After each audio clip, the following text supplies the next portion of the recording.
Assalamualaikum warahmatullahi wabarakatuh. Perkenalkan, saya Tasya Rizky Septiani Putri Hartoyo dengan NIM 333621033 dari jurusan Teknik Sipil kelas A. Di sini saya akan menjelaskan mengenai kesetimbangan kimia.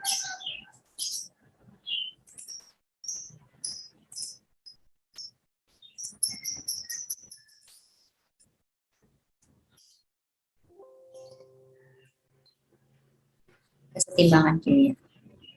Nah, materi yang akan saya sampaikan, yang pertama adalah pengertian reaksi kesetimbangan, yang kedua adalah syarat-syarat kesetimbangan, yang ketiga adalah kesetimbangan KC homogen dan heterogen, yang keempat adalah menentukan hasil bagi reaksi, dan yang kelima adalah hubungan KC dan Q. Nah, yang pertama adalah pengertian dari reaksi kesetimbangan. Pengertian reaksi kesetimbangan. Kesetimbangan kimia adalah keadaan saat kedua reaktan dan produk hadir dalam konsentrasi yang tidak memiliki kecenderungan lebih lanjut untuk berubah seiring berjalannya waktu.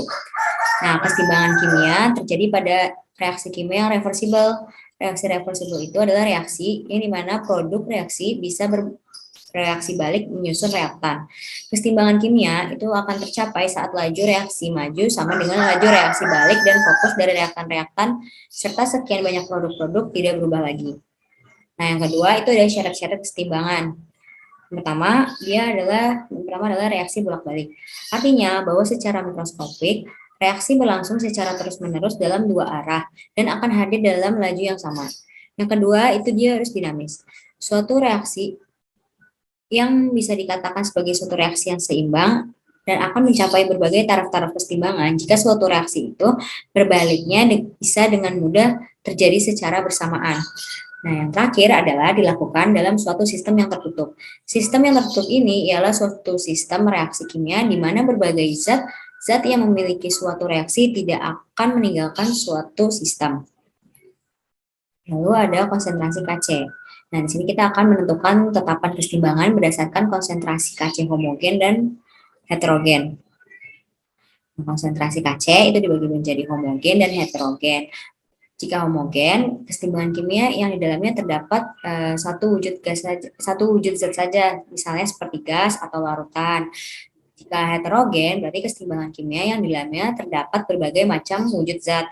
Misalnya ada gas, padat, cair, dan larutan. Nah, tetapan kesetimbangan itu dapat dicari dengan rumus KC berikut, yaitu konsentrasi C pangkat C dikali dengan konsentrasi D pangkat D dibagi dengan konsentrasi A pangkat A kecil dikali dengan konsentrasi B pangkat B kecil dari reaksi di atas ini. Nah, contoh soal, dalam bejana bervolume 2 liter dimasukkan 8 mol gas NO2 membentuk kesetimbangan berikut, yaitu 2NO2 menjadi 2NO ditambah dengan O2. Jika pada keadaan setimbang terbentuk gas O2 sebanyak 2 mol, berapakah harga Kc untuk kesetimbangan tersebut? Yang pertama, kita memastikan bahwa reaksi tersebut ini sudah setimbang. Nah, habis itu kita menuliskan mol mula-mula, mol bereaksi, dan mol setimbang. Diketahui bahwa mol mula-mula dari 2NO2 ada 8 mol. Kita tuliskan di sini. Dan diketahui keadaan seimbang terbentuk gas O2. Berarti kita tulis di sini. Lalu ini kita pindahkan ke atas. Sini 2. Nah, 4 dan 4 ini itu didapat dari perbandingan koefisien dikali dengan molnya. Nah, sehingga didapat nilai 4 dan 4. Nah, ini dikurang 8 dikurang 4 adalah 4 karena ini tidak ada mol mula-mula. Nah, dia ditulis ulang yaitu 4 dan 2. Nah, selanjutnya kita mencari konsentrasi dengan rumus mol dibagi dengan volume. Nah, rumus KC-nya adalah konsentrasi NO pangkat 2 dikali dengan konsentrasi O2 dibagi dengan konsentrasi NO2 pangkat 2. Nah, kita dapat dari sini sehingga nilai KC didapat 1. Selanjutnya adalah contoh soal yang kedua, golongkan reaksi-reaksi berikut ke dalam reaksi homogen atau heterogen. Yang pertama ada CaCO3, jadi CaO ditambah dengan CO2. Nah, di sini dia adalah fasenya solid, dan ini adalah gas, sehingga dia tergolong sebagai reaksi heterogen. Dan di sini ada yang B adalah CO2 3- ditambah dengan H2O menjadi HCO3 min ditambah dengan OH min. Nah, karena di sini adalah fasenya ada aqueous, terus ada liquid, ada aqueous dan aqueous, sehingga dia tergolong sebagai reaksi heterogen. Nah, untuk C itu ada CO2 ditambah dengan H2 menjadi CO, ditambah dengan H2O. Nah, di sini karena fasenya adalah gas, gas, gas, dan gas, berarti dia tergolong sebagai reaksi homogen. Dan terakhir itu ada CaPO42 menjadi 3 Ca2 ditambah dengan 2 PO34 min. Nah, di sini fasenya ada solid, lalu ada aqueous dan aqueous, sehingga ia tergolong sebagai reaksi heterogen. Nah, konstanta kesetimbangan dari suatu reaksi kimia adalah nilai dari hasil bagi reaksinya pada kesetimbangan kimia. Di sini ada soal bagi hasil bagi. Nah, dalam ruang 2 liter dipanaskan sebanyak 6 mol gas SO3 sehingga terdisosiasi dan membentuk kesetimbangan dengan persamaan 2 SO3 menjadi 2 SO2 ditambah dengan O2.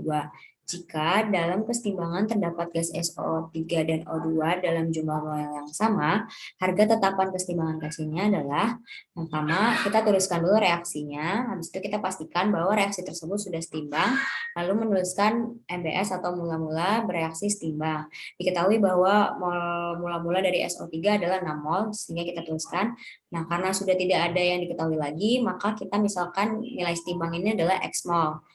Nah, karena ini memiliki koefisien 2 sehingga kita tuliskan menjadi 2x mol. Nah, ini juga 2 jadi 2x mol dan kanan 1 jadi x mol. Di sini ini ditulis ulang karena tidak ada yang mula-mulanya. Nah, ini kita cari dengan persamaan berikut. Nah, 6 dikurang 2x sama dengan x sehingga 3x sama dengan 6 dan diketahui bahwa dan didapat bahwa x-nya itu adalah 2 mol. Sehingga X ini adalah bernilai 2 mol. Nah, selanjutnya kita mencari konsentrasi dari SO3, yaitu dengan rumus mol dibagi dengan volume. Nah, sehingga dapat 2 mol dibagi dengan 2 liter menjadi 1 molar. Habis itu kita mencari konsentrasi untuk SO2 didapat 2 molar. Dan O2 itu nilainya sama dengan konsentrasi SO3 yaitu 1 molar. Habis itu kita masukkan ke rumus Kc yang tadi sehingga didapat nilai Kc-nya adalah 4. Nah, sekarang adalah hubungan Kc dan Ki. Jadi Kc itu adalah tetapan kesetimbangan konsentrasi yang nilainya tetap selama suhunya tetap.